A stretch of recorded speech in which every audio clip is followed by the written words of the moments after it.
All right, so then the second thing that I wanted to talk about was this. So it's the S3975, a bill to amend the Consumer Financial Protection Act of 2010 to provide whistleblower incentives and protection. So I thought that this was very weird. Like, do you guys understand from this title what this would be? I mean, the fact that it has whistleblower incentives and protection, that kind of perked my ears up a little bit. I was like, wait a minute, what's this, right?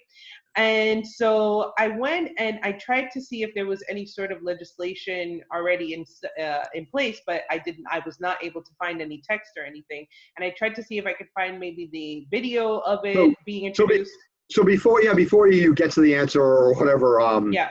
I mean, my feeling about that would be that if I'm working in a financial institution and I realize they're pulling a Wells Fargo, right, where they're ripping people off, and I notify, the Consumer Financial Protection Bureau of that, I, as a whistleblower, I should have certain protections.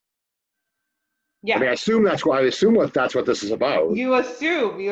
Right. And that's yeah, why I like, I try to keep an open mind about it, right? And so I mean, as we know, the CARES Act was not about caring about anybody. Exactly. We live in Orwellian times, know. The Patriot Act. Everything is double speak here. Right. Okay?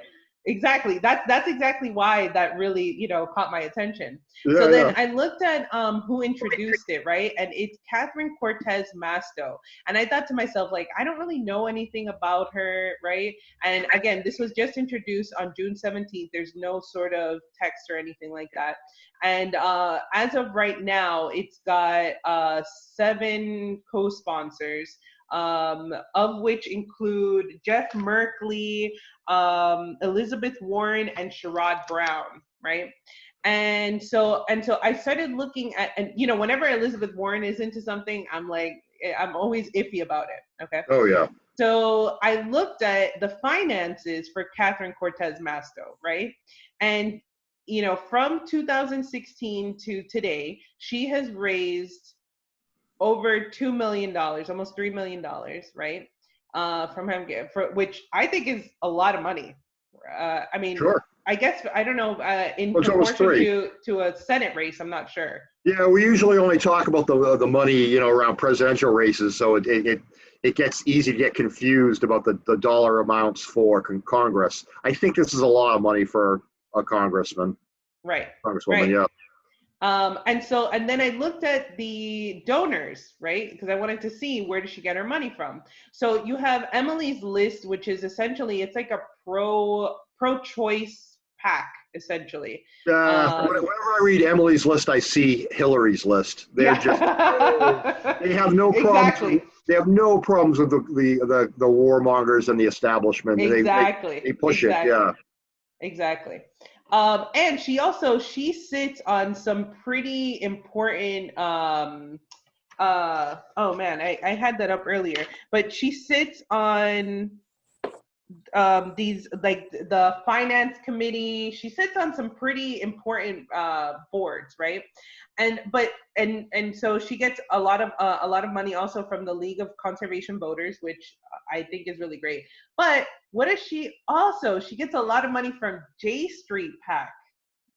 So what is J Street PAC, right? I know that I've heard this before. Yeah, J Street's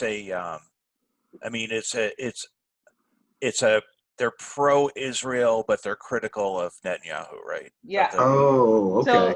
So I looked it up, and just by doing like a quick search, it says J Street is a nonprofit liberal advocacy group based in the United States, whose stated aim is to promote American leadership to end the Arab-Israeli and Israeli-Palestinian conflicts peacefully and diplomatically. But then if you look at J Street, right, this is jstreet.org, so this is their own thing. It says J Street organizes and mobilizes pro-Israel, pro-peace Americans who want Israel to be secure, democratic, and the national home of the Jewish people. Interesting. Well, yeah, Wikipedia, I wonder how there's probably a Wikipedia war on that page. Yeah, Probably. but that's why. But that's why I looked up. Yeah. I can't actually go on J Street because they want like your information. They want you to like Oh, log on or whatever. yeah. So that's why I was like, I'm not gonna do that. But the fact that this is such a pro-Israel group, I'm always very weary of these type of groups because they have such an influence on our legislators. Yeah, I mean, but actually, J Street is a counter, seen as a counterweight to IPAC. So IPAC is very critical of J Street. Um, so it's considered, yes, they're way to the left of IPAC, but they are obviously still in the mainstream, you know, in terms of, Okay. you know, U.S.-Israel relations. Okay. I mean, I So think they yeah, so advocate a two-state solution, for instance, right? I would guess that J Street advocates a I know, two-state but it's solution. just like I said, it's just the fact that Israel has so much influence on our Congress already, and they're constantly passing all of these different pieces of legislation that that make boycotting illegal, and like all this stuff like that. I don't know. But is she It, unique in that respect, or if you looked at every no, but senator? that's why I'm saying that that's why I was weary about her introducing this piece of legislation. Again, they have no text up, so I can't really I can't make an assumption off of the text because I can't find it. But when I always say follow the money, right? And following the Right. money here, the fact that you have some a pack that is so heavily influenced by Israel, I think that is something to be wary of. That's it. Yeah, That's Israel. I all I'm mean, saying. that J Street is not controlled by Israel. I don't think. I don't think I would go that far to say that. It's American, you know, Israel friendly people who I think set that up there. I don't think. I mean, obviously, the Likud government does not support J Street. Okay. Just saying. I mean, I'm not questioning you. I'm just saying that I'm just rationalizing why it is that I might, like the question mark pops up for me when I see stuff like this. But I mean, this bill is about the Consumer Finance Bureau, right? Hmm. But so this is funny is like at the high level of this, we have such little trust in our Congress that they're going to name something in a devious way that doesn't get to the heart of what they are, and then we're concerned about who's funding them because we know that they could be lying and what to support.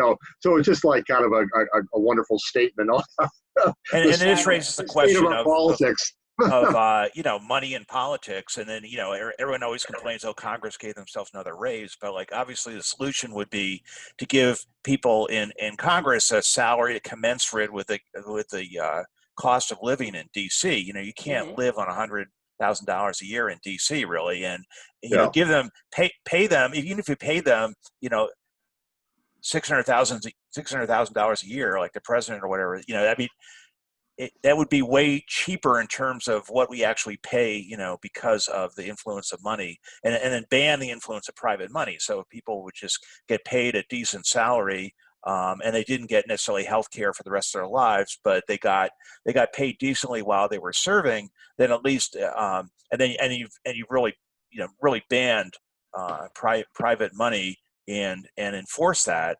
Then I mean, I think this makes it clear that we need to go in that direction, but that's a very Yeah. unpopular political position at this point.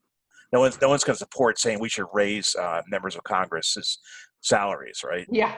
Definitely not. But I mean, the reality is, how are you going to live? How are you going to live? I mean, I don't know what a congressperson gets paid $120,000 or something. You can't live on that. Like you can't live on that and fly. I mean, I guess you can't. You need to get paid a lot more to run a campaign and to just to survive in DC. So I think this does raise that issue, but it doesn't. What's the answer to that problem?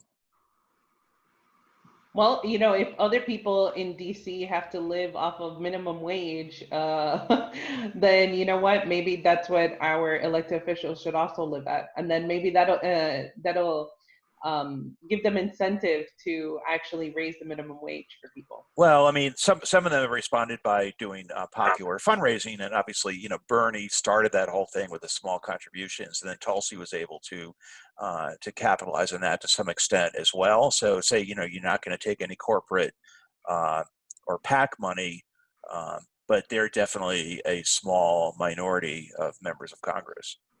Yeah.